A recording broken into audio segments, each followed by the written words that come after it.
Saya di IDS dari tahun 2008. Waktu itu masih namanya IDS Market Indonesia. Kemudian tahun 2011 kan berubah menjadi IDS Medical System Indonesia atau disebut IDS Med. Ya memang mulai masuk saya dah jadi manajer di Megang Consumable. Kemudian tahun 2020 ya, bulan 31 Agustus sama ingat sekali pas waktu pandemik dan saya positif ya, mendapat amanah untuk memegang bantu nasional. Kalau bagi saya sampai sekarang ya saya jalanin sebaik mungkin saya berikan untuk perusahaan dan selalu memperbaiki diri. Itu sih yang saya lakukan.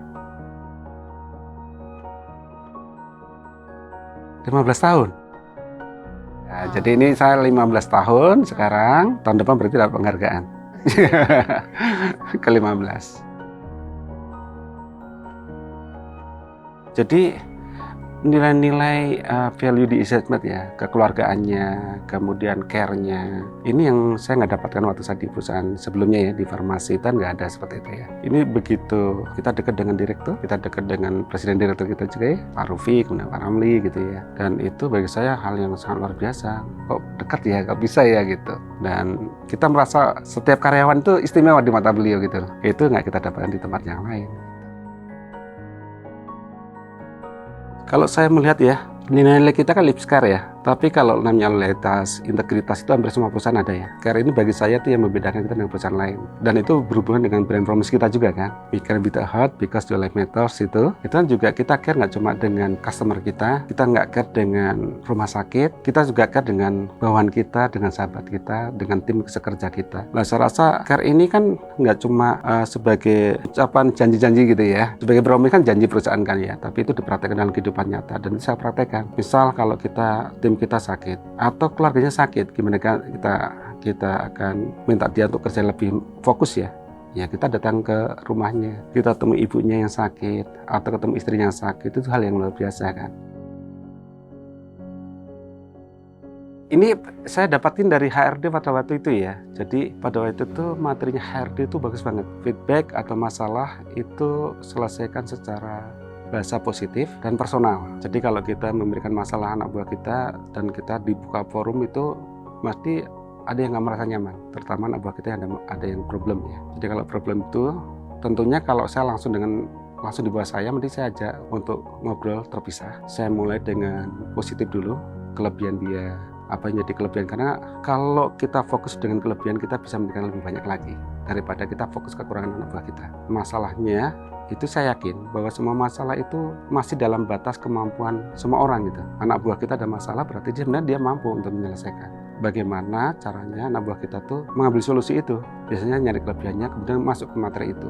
Masalah apa sih? Apakah masalah pekerjaan atau masalah keluarga yang berhubungan dengan pekerjaan ini? Contoh, kalau misalnya ibunya sakit, oh dia nggak fokus nih, ternyata dia masalahnya apa? Sebenarnya pekerjaannya kok dia ngelamun dan sebagainya, ternyata masalahnya ada di ibunya. Ibunya sakit sehingga dia mempengaruhi pekerjaan. Nah, seperti itu yang kita harus terbuka ya sama anak buah kita.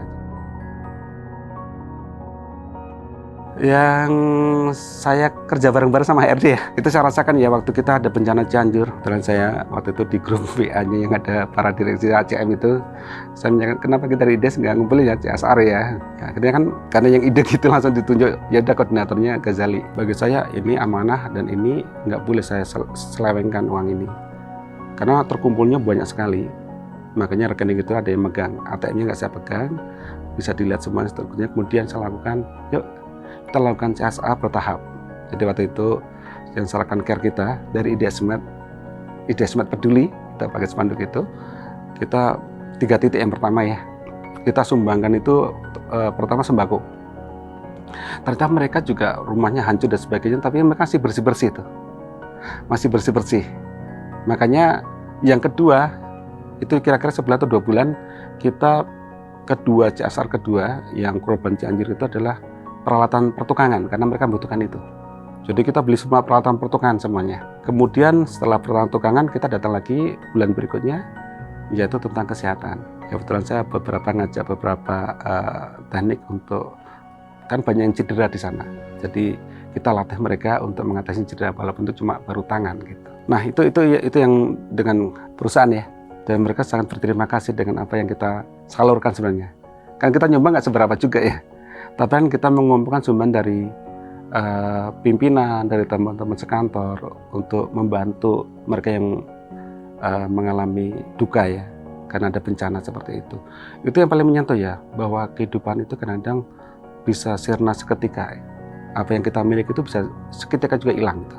Rumah bisa hilang seketika. Itu yang kadang-kadang kita kita harus banyak bersyukurnya di situ. Itu yang paling menyentuh di situ. Yang saya lakukan di Seles Baru maupun yang lama, bekerja itu untuk siapa? Ini yang paling mendasar dulu Mbak, kalau saya. Jadi saya lakukan, waktu kita lebih naik juga, saya isi materi pertama adalah bekerja untuk siapa. Kalau bekerja untuk siapanya itu kita dapatkan, kita lebih mudah nih contoh. Kita bekerja untuk apa sih sebenarnya? Setiap orang menjadi individu akan lebih egois ya. Saya bekerja kan untuk keluarga sendiri. Untuk istri saya, untuk suami saya, untuk anak saya, seperti itu ya. Ya saya bawa itu, oke sekarang yuk kita bagaimana bekerja untuk membahagiakan orang-orang terkasih kita. Moto terprinsip saya adalah bekerja secara ikhlas, bersyukur, dan bermanfaat bagi sesama.